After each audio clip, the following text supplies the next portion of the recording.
What's up, folks, and welcome to Indie Ramble. We're in the precision platformer genre today, and this is an interesting little title that I've actually had on my list to cover for a while. I actually got a code for this several months ago now, but it kind of got caught in the backlog.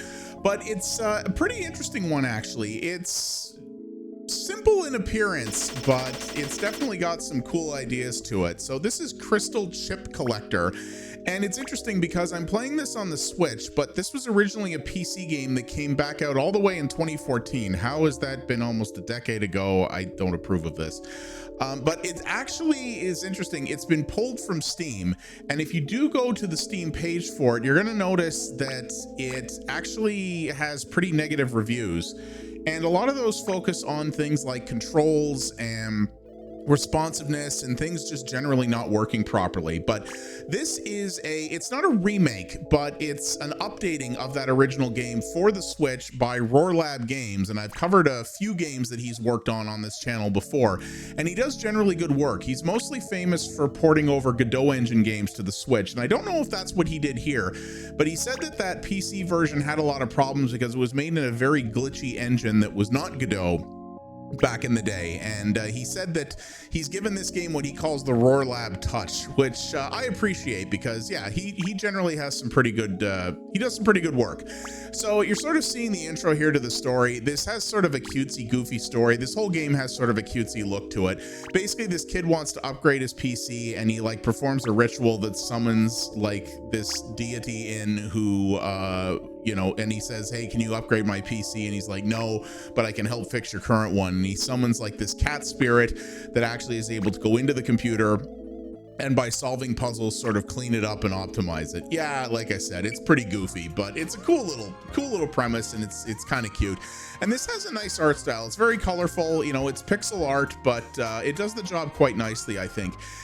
And this is a precision platformer, but it's a precision puzzle platformer, I guess you'd say. And you're going to see here that I haven't gotten very far into this, and that's not a knock against the game. That's because I'm bad at these, to be honest with you. And I think I played enough to give an idea here of what we're looking at. So the concept of this is quite simple. You have to get certain blocks. You have to avoid ones that are not activated yet. You activate them by pressing the colored buttons, and in certain levers there will be buttons that you can only hit once. That's basically the gist of it. And this can get quite challenging later on. I've been told especially the later levels are quite gnarly.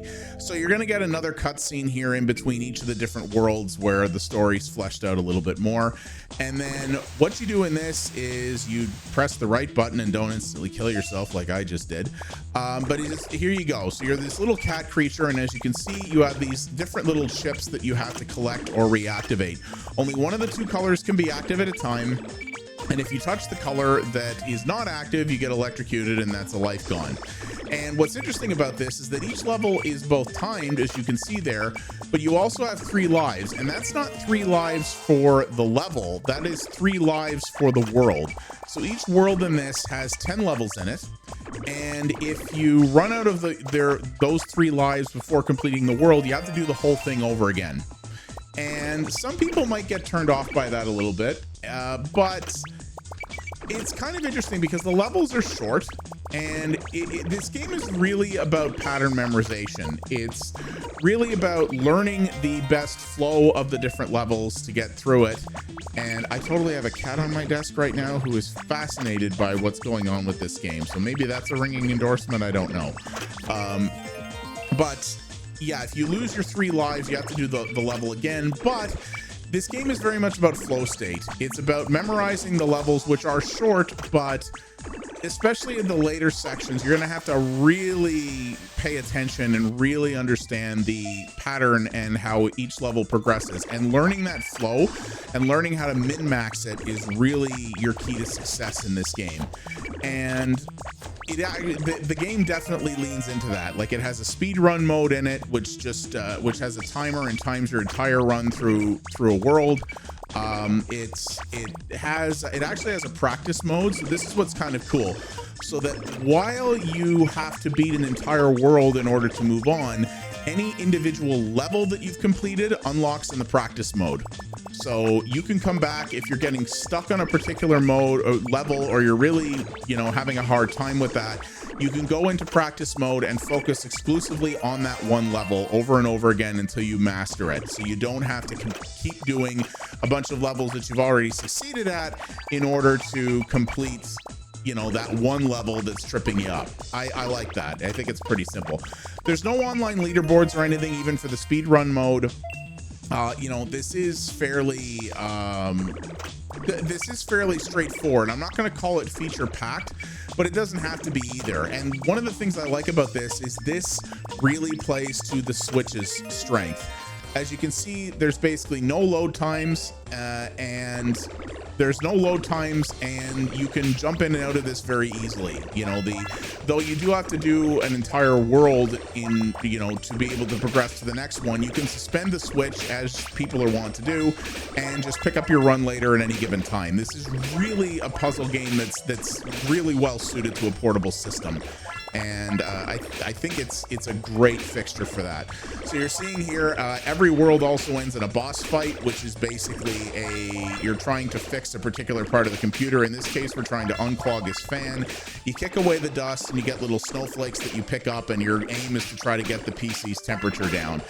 What I really like about this is that, for starters, this is a game with no combat, but they did figure out how to do boss fights, and they're not boss fights that are the case in a lot of other precision platformers where it's just outrun something, you know, or it's actually sort of puzzle based and actually encourages you to really, you know, learn patterns and figure things out. And I think that's cool. I actually appreciate that.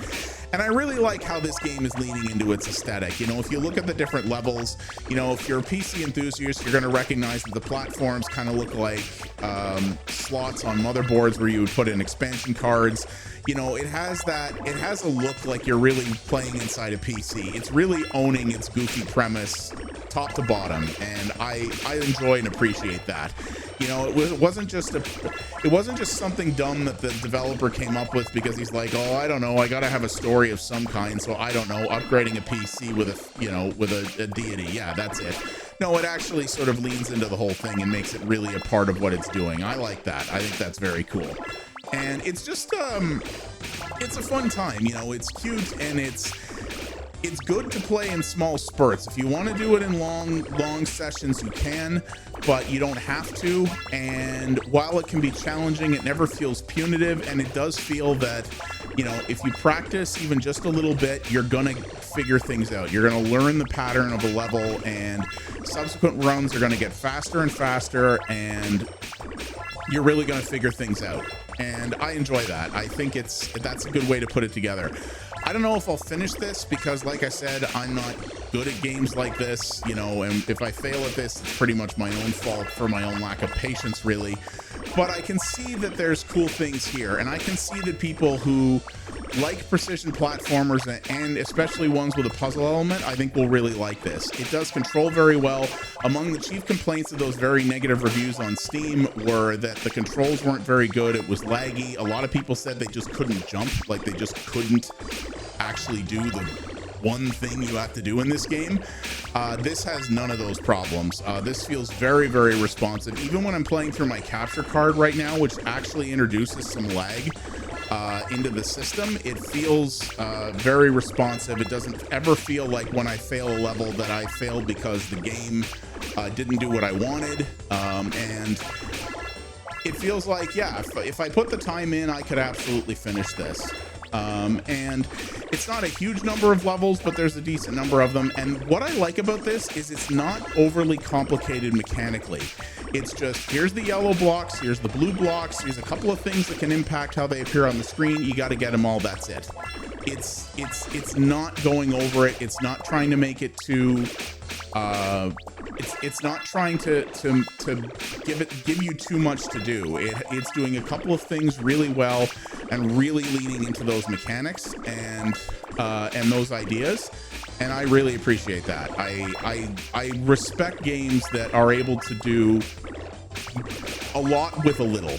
and this one's doing that for sure. And it's interesting. I'd be curious to hear the story of how, you know, RAWRLAB came across this 2014 PC game that the developer pulled from Steam, and decided to do a release of this on the Switch. I think it's there's an interesting story behind that, but it's well done.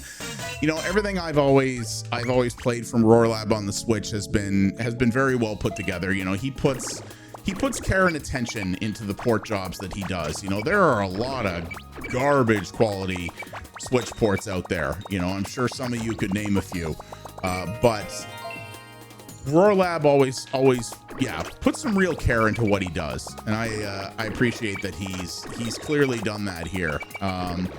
And yeah, it's just a fun little precision platformer puzzle game. If you're not into those, you probably won't be into this one. I don't think this does anything that's going to really sell you on it, but I think it's really cool. I respect it. I haven't gotten very far into it, but I didn't have to know that this was made by someone who clearly has some love and care for what they were making. And I think it's going to be, people who are going to like this kind of thing. So yeah, that is Crystal Chip Collector. There isn't a huge amount to show you here you know, this is quite a straightforward game. So if you've seen this much, you kind of got the gist of it already. So I think you're going to know whether or not you want to get it or not, but it's a perfect game for the Switch. It's well made. As I said, there's no loading times involved. And it works really well with putting the Switch into sleep mode, so you can play it on the go and play it in little spurts. It's really perfect for that. So it's well done. And if you like this kind of thing, I definitely recommend checking it out. So thank you guys very much for watching. I do appreciate it. If you like what you saw here, please do all the normal YouTube things. Those really do help out a great deal. Leave a comment down below. Tell me, does this interest you? What do you think of it? What are some other precision platformers that you're interested in? There's certainly a lot of them out there.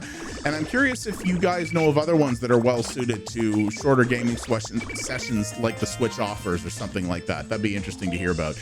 And you can also follow me over at twitch.tv/pxabstraction. I'm going to be coming back to streaming in the near future and focusing more on retro stuff over there for a while, tackling what I call the deep backlog. This is a project I've actually been looking forward to for a while, and we have a great little community over there, and I would love to see you be a part of it.